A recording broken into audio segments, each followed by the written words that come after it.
going to go a little more serious here.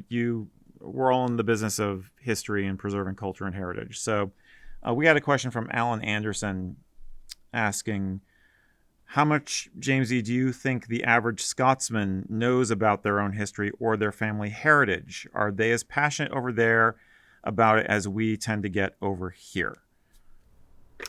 Yeah, you're in a very unique position. You've grown up over there, you live over there, but you've seen, the most passionate people in the U.S. at festivals. Oh, that's wild. So, and your fans are, I'm sure, right at the top of that list.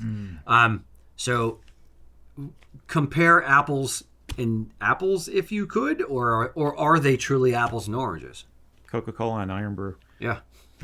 People will travel great distances in this country to come and support their Highland Games or their Celtic Festival. I am aware of that, and I have much respect to that.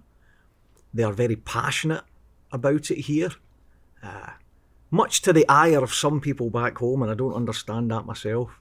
I think it's wonderful that people who have Scottish blood or Celtic blood running through their veins want to come out and celebrate it.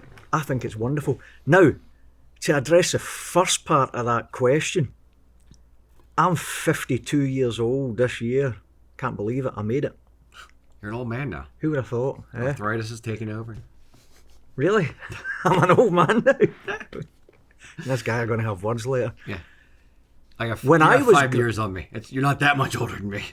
Am I older than you? Yeah. No, I am not. Yeah, I'm 47. Gentlemen, stay focused. Eric, no. He's no older than me. 1977. I'm older than him. 1977, yeah.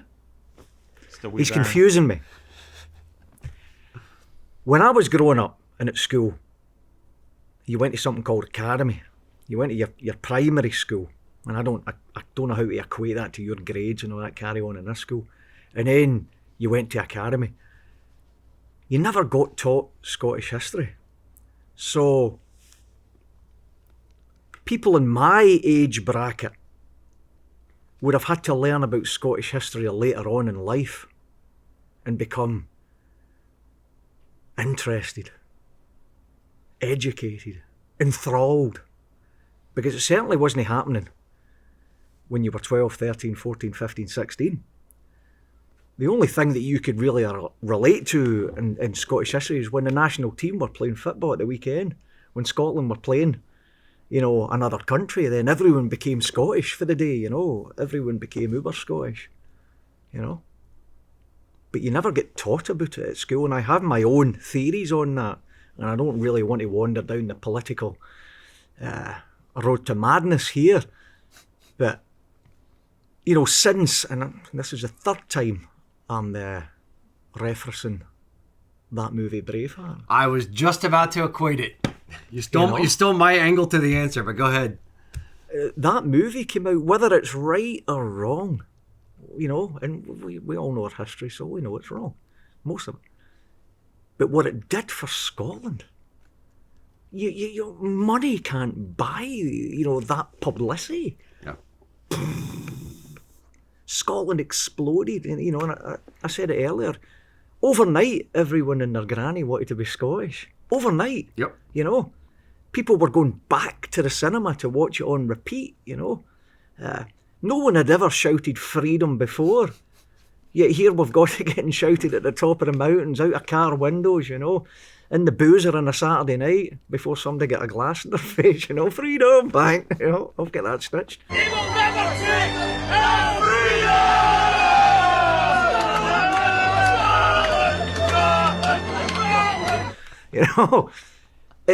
It did wonders, but what that movie did, we'll say, well, who is this William Wallace? Who is this Robert the Bruce? What's this Stirling Bridge and Bannockburn and all that stuff? I'm going to go to the library, because again, it's before the internet. 1995, the internet was for the wealthy people. You didn't have it piped into every house. You certainly didn't have a phone in your hand. I'm going to fact check him, the tour guide. That's what happens to me all the time. So you had to go and read books or tap into, the mind of an older guy, like an old fella. who could give you some information that he'd learned, you know. So suddenly people started becoming educated in Scottish history.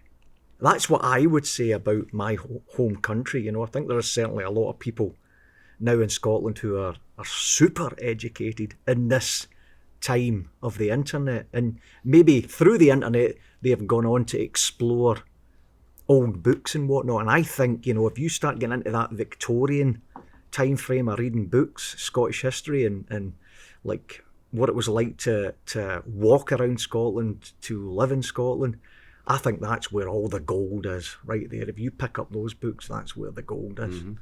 So what I'm trying to say in a roundabout way is, before the movie, I really don't think most people, your average Scotsman, was too into or too concerned about their history, to be honest with you. I don't think so, you know. But now, yeah, post Braveheart, post Outlander, all that, yeah, we want to be aware of it. We want to be educated on it. We want to know about it. It's not a pride thing, you know. But yeah, that was literally the thing I was putting together, and I want to watch this back and see if I can see my light bulb go off. When Scotland were playing, you know, another country, then everyone became Scottish for the day, you know.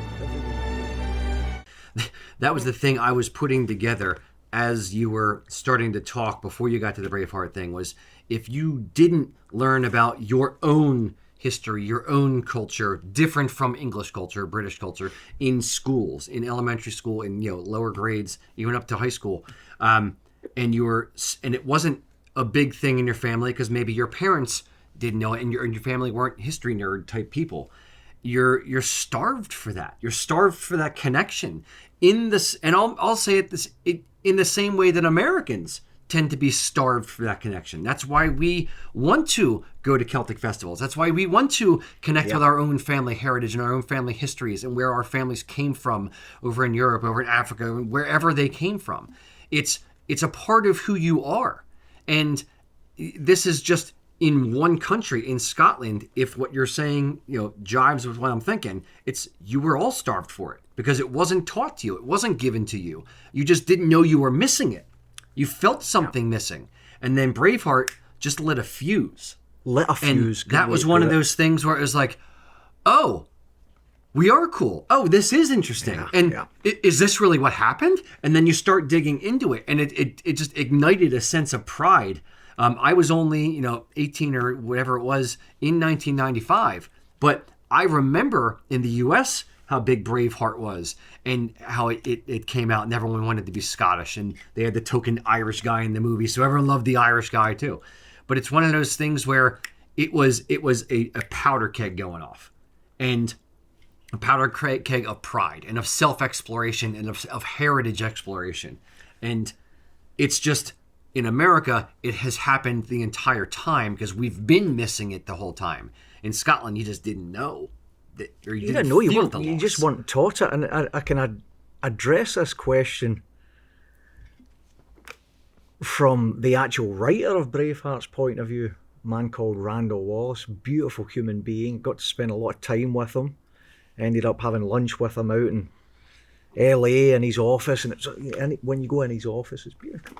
Kind of similar to this setup right here, but the original Wallace sword from the movie is on the wall and all that stuff. Wonderful, You walk in there like a kid in a candy store, And the whole reason the book Braveheart came about was because he came over, obviously second name Wallace, he came over, I want to explore my bloodline, and he was horrified at the lack of public knowledge about this great guardian of Scotland, William Wallace. He was horrified, and he said, I'm going to go away and I'm going to write a book and educate people about this wonderful person that did so much for Scottish history, And that's, coming from the man that wrote the book. He came over and he was horrified. Nobody knew anything about William Wallace. Yeah. Because the schools weren't teaching it. That's what you need. You need more culture. You need more history. And if you don't teach it, it goes away and it dies. So you need people to bring it back. Education at the grassroots, my friends. Exactly. So what I want to know is, What made you fall in love with Scottish history and Scottish culture?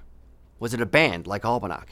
Was it a history teacher that just ignited a flame in you? Or was it your parents and your family history and going to Celtic festivals across the U.S.? Let me know down in the comments what started your journey.